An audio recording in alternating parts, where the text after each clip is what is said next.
ଆପଣ ଦେଖନ୍ତୁ ଯେଉଁ ସେ ଆଗ କ୍ଷମା ପ୍ରାର୍ଥନା କରନ୍ତୁ କାହିଁ ଛାତ୍ରମାନଙ୍କୁ ହାରାସମେଣ୍ଟ କରିଥିଲେ 40 ଘଣ୍ଟା ଛାତ୍ର କାହିଁକି ହଙ୍ଗର ଷ୍ଟ୍ରାଇକ୍ରେ ବସିଥିଲେ ଆପଣଙ୍କ ମିଡ଼ିଆରେ ବଜେଇଥିଲେ ନା ନାହିଁ ଆପଣଙ୍କ ମିଡ଼ିଆରେ ନ୍ୟୁଜ୍ ଯାଇଥିଲା ନା ନାହିଁ ସେଇ ଆପଣ ନ୍ୟୁଜ୍ ଦେଖି ମୁଁ ଯାଇଥିଲି ମୁଁ ଯେହେତୁ ସିନେଟ୍ ମେମ୍ବର ୟୁନିଭର୍ସିଟି ସେଠି ଯାଇଥିଲି ଇନକ୍ୱାରି ମଧ୍ୟ କରିଥିଲି ପିଲାଙ୍କୁ ମଧ୍ୟ ପଚାରିଥିଲେ ପିଲା ମଧ୍ୟ କହିଥିଲେ ମୁଁ କହିଥିଲି ଯେ ସେ ବି କହିଥିଲେ ପିଲା 3 ବର୍ଷ ହେଲାଣି ଆମେ ଏମିତି ଅବଜେକ୍ସନ୍ କରୁଛୁ ଡେପୁଟି ୱାର୍ଡେନ୍ ସେ କାହା ବିରୁଦ୍ଧରେ କହୁନାହାନ୍ତି ୱାର୍ଡେନ୍ ବିରୁଦ୍ଧରେ ଦେଖନ୍ତୁ ଆପଣ ଡେପୁଟି ୱାର୍ଡେନ୍ ଏତେ କିନ୍ତୁ ସୁପରିୟର ସେଠି ଯେ ୱାର୍ଡେନ୍ ମଧ୍ୟ ଜାଣିନାହାନ୍ତି ସେ ତାଲା ପକାଇ ଦେଉଛନ୍ତି ପିଲାମାନଙ୍କୁ ହାରାସମେଣ୍ଟ କରୁଛନ୍ତି ପିଲାମାନଙ୍କ ଭିତରେ କମ୍ପ୍ରମାଇଜ୍ ହେଲା ପରେ ଆଉ ଟାର୍ଗେଟ୍ କରି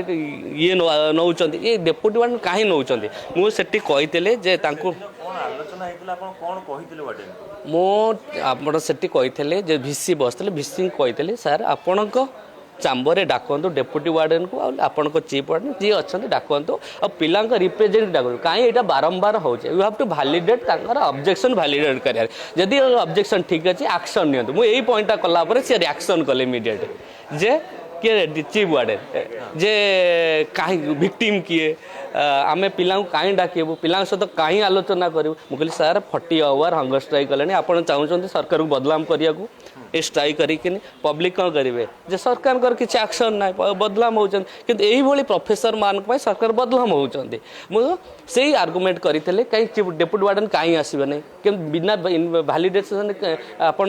କେମିତି କରିବେ ଆକ୍ସନ୍ ନେବେ ତାମାନେ ଆପଣ ସ୍କିପ୍ କରିବାକୁ ଯାଉଛନ୍ତି ପିଲାଙ୍କ ଭଏସ୍କୁ ଆପଣ ପ୍ରାୟୋରିଟି ଦେଉନାହାନ୍ତି ଯେ ବାରମ୍ବାର ଆର ବର୍ଷ ମଧ୍ୟ ବସିଥିଲେ ସେମ୍ ଇସ୍ୟୁରେ ଆପଣଙ୍କର ମିଡ଼ିଆରେ ମଧ୍ୟ ବାଜିଥିଲା ଆପଣ ଦେଖନ୍ତୁ ପ୍ରତି ବର୍ଷ ଫୁଡ୍ ପଏଜନ୍ ହେଉଛି ନ୍ୟୁ ପିଜି ହଷ୍ଟେଲ ହେଉଥିଲା 30 ପିଲା ଆଡମିଟେଡ୍ ହେଇଥିଲେ ଆପଣ ଦେଖିବେ ଯେ ପିଲାଙ୍କର ଆକାଂକ୍ଷା ଲକ୍ଷ୍ୟ ସ୍ଥଳରେ ପହଞ୍ଚିବା କିନ୍ତୁ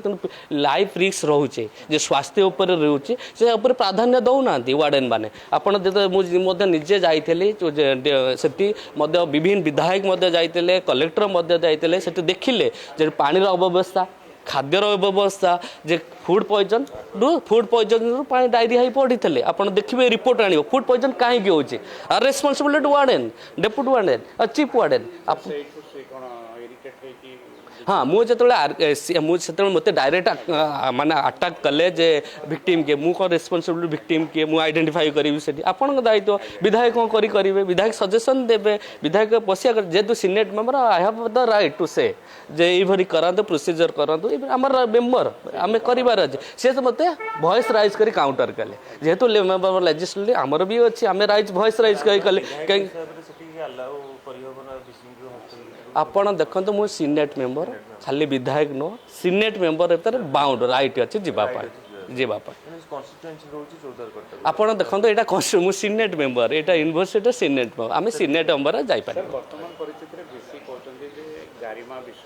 निश्चय आपण जानीता मु रेभेन्सा पियान मु रेभेन्सार स्टूडेंट मुझे चाहबी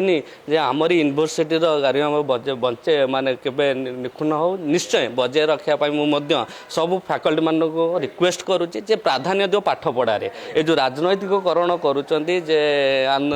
मीडिया को आसी बाइट दबा ये हवा जब भविष्य राजनीति करार अच्छे रिजाइन एबेटू दे दिंतु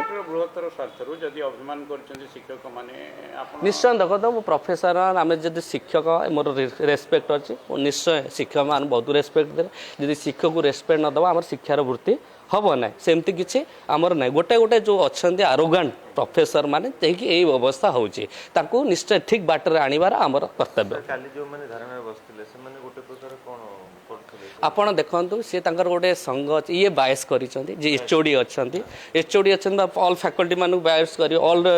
ୱାର୍ଡେନ୍ ମାନଙ୍କୁ ବାୟସ୍ କରି ତାଙ୍କର ବି ଭୟ ଅଛି ନା ନାହିଁ ଯେ ଏଚଓଡି ଯୋଉଟେ କହୁଛନ୍ତି ଚିଫ୍ ୱାର୍ଡେନ୍ କହୁଛନ୍ତି ତାଙ୍କ ମାଧ୍ୟମରେ ବୁଝିପାରୁଛନ୍ତି ନା ତାଙ୍କ ପାଇଁ ସେ ବସିଛନ୍ତି କିନ୍ତୁ ଅଲଗା ପ୍ରଫେସର ଇଜ୍ ଗୁଡ୍